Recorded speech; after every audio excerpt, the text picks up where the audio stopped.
হাত পরিবর্তন হয়েছে, দুর্নীতি বন্ধ হয়নি। এতদিন চাঁদা তালাশ করছে লেন্টু, এখন চাঁদা নাই ফেন্টু।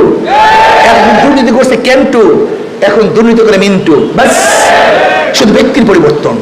আমি চ্যালেঞ্জ দিয়ে বললাম, 1000 বার দল পরিবর্তন করবেন, 5000 বার নেতা পরিবর্তন করবেন, আপনারা সবুজ বাংলা দেখবেন, স্বর্ণের বাংলা দেখবেন, আপনারা ডিজিটাল বাংলা দেখবেন, আমরা নতুন বাংলা দেখবেন, স্মার্ট বাংলা দেখবেন, ভাগ্যের পরিবর্তন দেখবেন না, কোনোদিন না।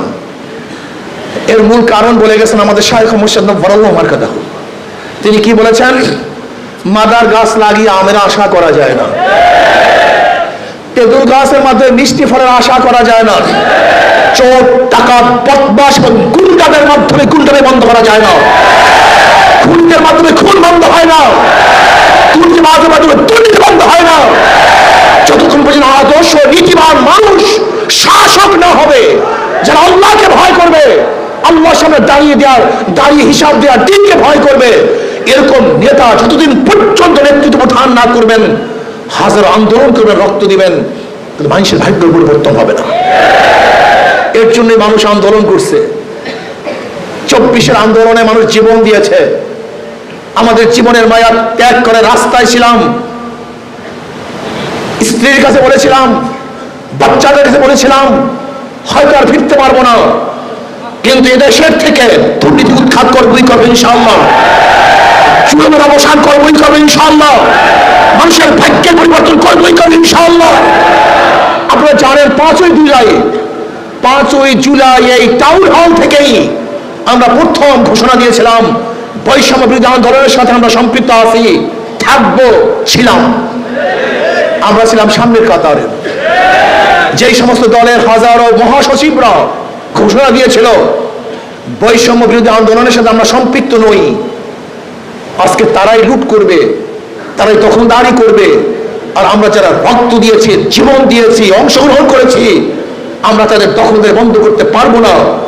আমাদের আন্দোলন সাকসেস হয় না, আন্দোলন আবার করতে হবে, সংগ্রাম আবার করতে হবে। রাস্তা ছাড়া যাবে না, রাজপথ ছাড়া যাবে না, রাজপথে থাকতে হবে। এই গুন্ডা মস্তান এবং দুর্নীতিবাজদেরকে বাংলাদেশ থেকে উৎখাত করার আগ পর্যন্ত রাজপথ ছাড়বে না ইনশাআল্লাহ। নহে সমাপ্ত কর্ম আমাদের, অবকাশ কোথায় বিশ্রামের? এখনো জুলুম চলতেছে, অত্যাচার চলতেছে। এখন পর্যন্ত বিচারালয়গুলি স্বাধীন নয়, বিচারালয় স্বাধীন নয়। যারা ক্ষমতা আছে তাদের দিকে তাকিয়ে তারপর রায় লিখতে হয়। এই বিচারালয় আমরা চাই না, আমরা বিচারকদের স্বাধীনতা চাই।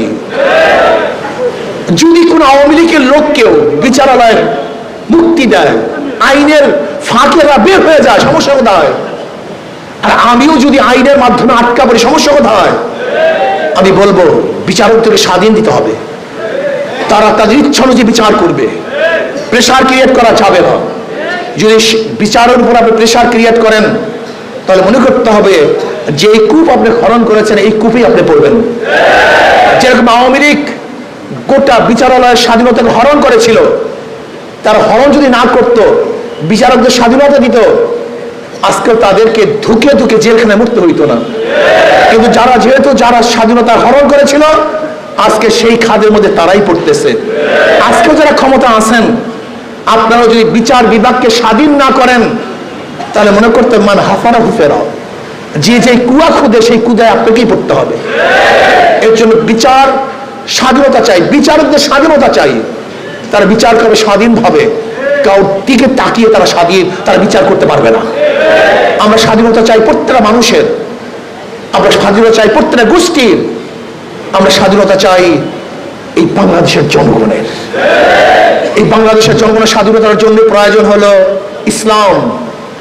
ইসলামের বাহিরে কেউ স্বাধীন করতে পারে না, কাউকে তো অধিকার প্রতিষ্ঠা করতে পারে না। এই যদি ইসলামকে যদি আমরা প্রতিষ্ঠা করতে পারি, আদর্শবান ব্যক্তিকে যদি ক্ষমতায় বসাতে পারি, তাহলে এদেশের মানুষ শান্তি পাবে, মুক্তি পাবে। আজকে পিলখানা বিডিআর হত্যা, এটা পরিকল্পিত ছিল। পিলখানার বিডিআর হত্যার পরিকল্পিত ছিল। হাজারো নির্দোষ মানুষ জেলখানায় ধুকে ধরে মরছে, হাজারো নির্দোষ বিডিআররা চাকরি হারিয়েছে। আমি অন্তর্বর্তী সরকারকে বলবো, পিলখানার ঘটনাকে সুষ্ঠু তদন্ত করে যারা দোষী তাদেরকে শাস্তির ব্যবস্থা করুন, আর যারা দোষী না তাদেরকে ছেড়ে দেওয়ার ব্যবস্থা করুন। আমি বলবো অন্তর্বর্তী সরকারকে শক্ত হাতে দেশ পরিচালনা করেন। কে ক্ষমতা আসবে? অনেকেই ভেবেছেন যে আমরা ক্ষমতা আসতেছি। আপনি কি ভেবেছেন 2024-এর 5ই আগস্টের আগের অবস্থা আর 2024 5ই আগস্টের পরের অবস্থা এক না। মানুষের বোকা শোকা নাই, মানুষ কোনো গাধা নাই যে আগে অমুক মার্কায় ভোট দিয়ে আসছি এখনো ভোট দেব, সে চিন্তা দূর করেন। এখন মানুষ দেখবে কোন দলের মধ্যে দুর্নীতিবাজ নাই, গুন্ডা নাই, বদমাশ নাই, খুনি নাই, ধর্ষক নাই, মানুষ সেই দলকে গ্রহণ করবে। কোন গুন্ডা এবং লুটেরা চাঁদাবাজকে দেশে মানুষ ভোট দেবে না ইনশাআল্লাহ। আমি অন্তর্বর্তী সরকারকে বলবো, পিআর সিস্টেম নির্বাচন করুন, পিআর সিস্টেমে নির্বাচন দেন, সংখ্যানুপাতিক নির্বাচন হবে, প্রত্যেকটা মানুষ মার্কায় ভোট দিবে। যদি মার্কায় ভোট দেওয়ার ব্যবস্থা করুন, তাহলে কালো টাকার সরাসরি হবে না, পেশি শক্তি ব্যবহার করবে না, মানুষের অধিকার বাস্তবায়ন হবে, প্রত্যেকটা মানুষের ভোট কাজে লাগবে। এর জন্য আমি অন্তর্বর্তী সরকারকে বলবো, অবশ্যই পিআর সিস্টেম নির্বাচন দিতে হবে। প্রিয় ভাইয়েরা আমার, বরিশালের মানুষ, আমি শুধু শেষে একটা বার্তা দিতে চাই। সেই বার্তাটা কি? যারা ধানের শীষে নির্বাচন করে তারা নিজেরা ধান কাটতে পারে না, যারা নৌকা নির্বাচন করে তারা নৌকা চালাতে পারে না, যারা নাঙ্গল প্রতীক নিয়ে নির্বাচন করে তারা নাঙ্গল নিজে বইতে পারে না, যারা কুঠার কাস্তে নিয়ে নির্বাচন করে তারা নিজেরা লাকড়ি ফাটতে পারে না, ধান কাটতে পারে না, যারা গরুর চাকা নিয়ে নির্বাচন করে তারা গরুর গাড়ি চালাতে পারে না।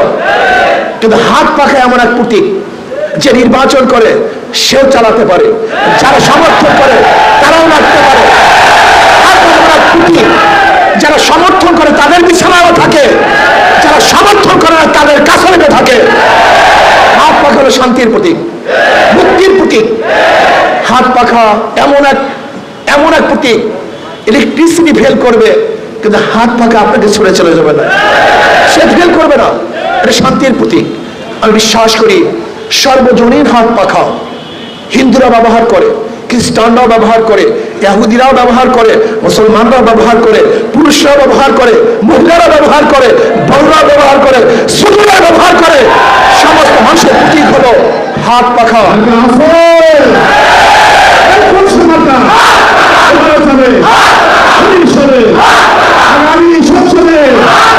আমি বিশ্বাস করি ইনশাআল্লাহ যদি হাত পাখে বিজয় হয় তাহলে বাংলাদেশ বিজয় হবে। হাত পাখে বিজয় হয়, ইসলাম বিজয় হবে, এই মানবতার বিজয় হবে। আর শেষ কথা হলো, ভারত, আপনি আমাদের দেশ দখল করার ষড়যন্ত্র করতেছেন। আপনার গোলাম এক প্রেসিডেন্টকে, প্রাইম মিনিস্টারকে আপনি বসিয়েছিলেন। এখন গোলাম মুক্তার জিন্দিগি আমরা পেয়েছি। ভারতকে বলবো, বাংলাদেশের দিকে হাত উঠাবেন না, আঙ্গুল তুলবেন না, চক্ষু উঠাবেন না। যদি চক্ষু উঠাতে চান তাহলে চক্ষু থাকবে না। আসুন সম্মিলিতভাবে এই দেশকে গড়ার জন্য, এই মানবতাকে মুক্তি দেওয়ার জন্য ঐক্যবদ্ধভাবে কাজ করব। আল্লাহ আমাকে এবং আমাদের সবাইকে হকের পক্ষে, শান্তির পক্ষে, মুক্তির পক্ষে, জনগণের পক্ষে ন্যাক হয়ে কাজ করার তৌফিক দান করেন। আমা আলাইনা ইল্লাল বালাগ। আসসালামু আলাইকুম ওয়া রাহমাতুল্লাহি।